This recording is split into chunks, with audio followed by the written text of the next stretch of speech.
Hey, bonjour tout le monde, j'espère que vous allez bien. Bienvenue dans cette 13e vidéo dédiée à notre pipeline DevOps. On en finit aujourd'hui avec la mise en place de notre infrastructure. Alors je l'ai pas mal découpé, l'idée étant de perdre personne et d'être assez détaillé pour que vous n'ayez pas de soucis dans la mise en place de cette infrastructure et que derrière on puisse passer sans perdre personne aux étapes suivantes. Donc aujourd'hui, dernière étape, on va installer notre GitLab. Donc si on revient au schéma que l'on avait précédemment, donc notre GitLab il va permettre d'être utilisé par notre Jenkins pour pouvoir stocker le code principalement. Alors on a monté une registry à côté. Pourquoi je n'ai pas monté une registry dans GitLab? Tout simplement parce que j'aime pas trop la registry GitLab pour l'avoir déjà utilisée. La registry GitLab elle a plusieurs inconvénients. D'une part, pour faire le clean, c'est pas très évident. Deuxièmement, quand on a des images, donc c'est cool, elles sont classées par projet. Donc ça, c'est plutôt assez sympa. Le problème, c'est qu'une fois classées par projet, vous pouvez pas les trier par date ou autre. Donc finalement, l'avoir dans GitLab, ça apporte pas forcément grand chose. Après, vous pouvez le faire. J'imagine que GitLab évoluera dans les prochains mois, prochaines années à ce sujet. Voilà, et puis bon, l'idée c'était quand même de segmenter les choses et de se montrer, c'est quand même assez intéressant de se dire qu'on a notre registry Docker dans notre coin qu'on a monté nous-mêmes.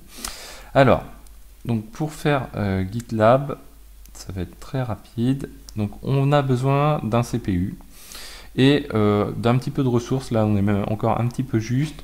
Là j'ai mis 2 Go de RAM, ce qui est quand même un petit peu juste. Après ça fonctionne à partir de là, quoi. Et après il s'installe très facilement. Donc moi j'ai choisi de l'installer par package et pas par container Docker. On pourrait très bien l'installer avec les conteneurs Docker, ça pose aucun souci.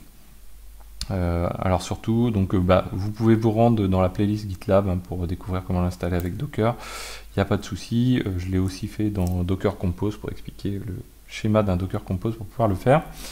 Et puis il y a parfois besoin de passer, on peut avoir quelques petites erreurs quand on le lance avec Vagrant, mais vous avez tout dans le fichier que je vous mets et qu'on va découvrir tout de suite. Donc dans les fichiers, j'ai 2 fichiers donc désormais à faire évoluer. Donc mon Vagrant file, donc lui ça va aller très vite, on va se mettre du temps en Vim. Donc le Vagrant file, qu'est-ce qu'on a fait? On lui a simplement rajouté ici, cette partie-ci. Donc, toujours le même principe, on change les noms, donc on l'a 3 fois le nom. Donc, une fois pour la boucle, une fois pour définir le hostname qui va être utilisé par Vagrant, et une autre fois pour définir le hostname qui est défini dans notre provider qui est VirtualBox. Voilà. Ensuite, on définit l'image et l'endroit où on la trouve. On définit bien sûr l'IP, qui ne doit pas être déjà prise, pas être réservée. Ensuite, on passe les quelques paramètres au niveau de notre provider, notamment la mémoire et le nombre de CPU.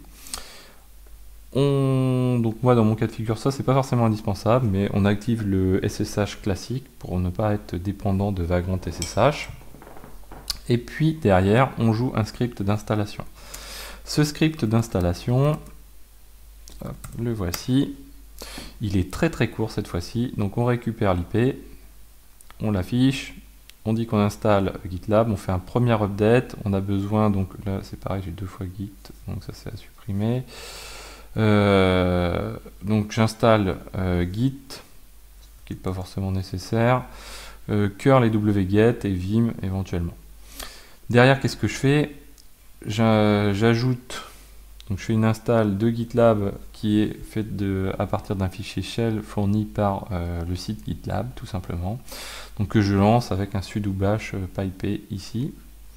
Donc il va installer son dépôt, faire un apt update, etc. Installer ce qu'il faut. Alors ça demande pas mal de temps. Un GitLab c'est 600 ou 700 mégas, donc ça demande un petit peu de temps d'installation. Derrière, donc on fait un update.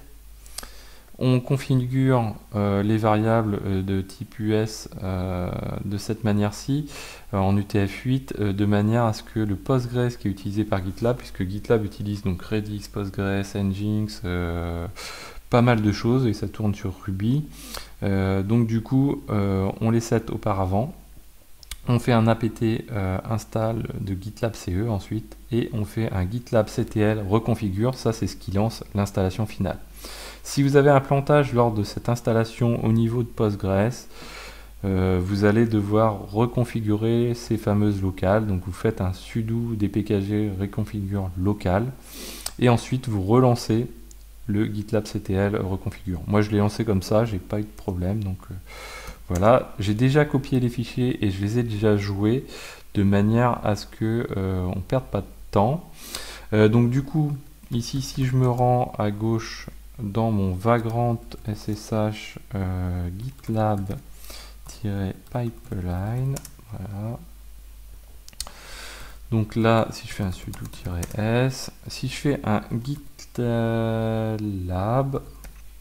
CTL CTL status.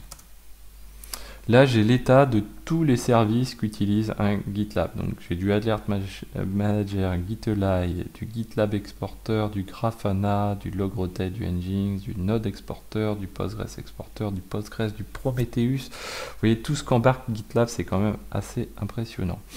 Et donc là, il me dit que tout cela est en mode run. Donc, ça veut dire que mon GitLab est up. Donc ça met du temps, hein. Donc il y a l'installation de GitLab en elle-même, et une fois qu'on a lancé une fois qu'on a fait l'installation, ça ne veut pas dire GitLab est up, il faut faire ce GitLab CTL reconfigure. Ça c'est important.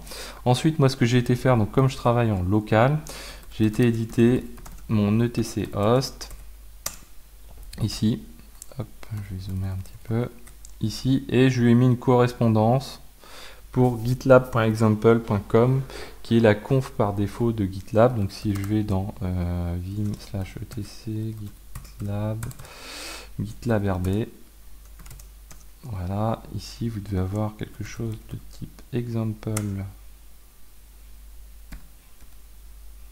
Voilà, donc là c'est l'adresse de votre GitLab, ici, external URL, ça correspond à mon host. Si je veux changer, je peux mettre autre chose, il n'y a pas de souci.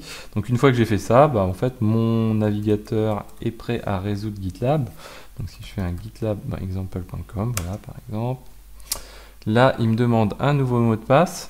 Donc là, je vais le mettre comme ceci. Alors généralement, il vaut mieux mettre quelque chose de simple parce que comme on est sur des VM, on a tendance à pas y aller toujours, on a tendance à l'oublier. Ah oui, je suis trop court. Voilà. On doit être pas mal, je pense. Voilà. Et du coup, je suis root. Et voilà, me voilà connecté à mon GitLab en tant que root. Donc on va pouvoir créer un user, faire pas mal de choses. Voilà, donc j'espère que cette vidéo vous a plu. On a vu comment installer GitLab assez rapidement. N'hésitez pas à la partager, à mettre des pouces bleus, à vous abonner pour ne pas manquer les prochaines vidéos, puisqu'on va rentrer maintenant dans le vif du sujet. Et je vous dis à très bientôt, n'hésitez pas à commenter.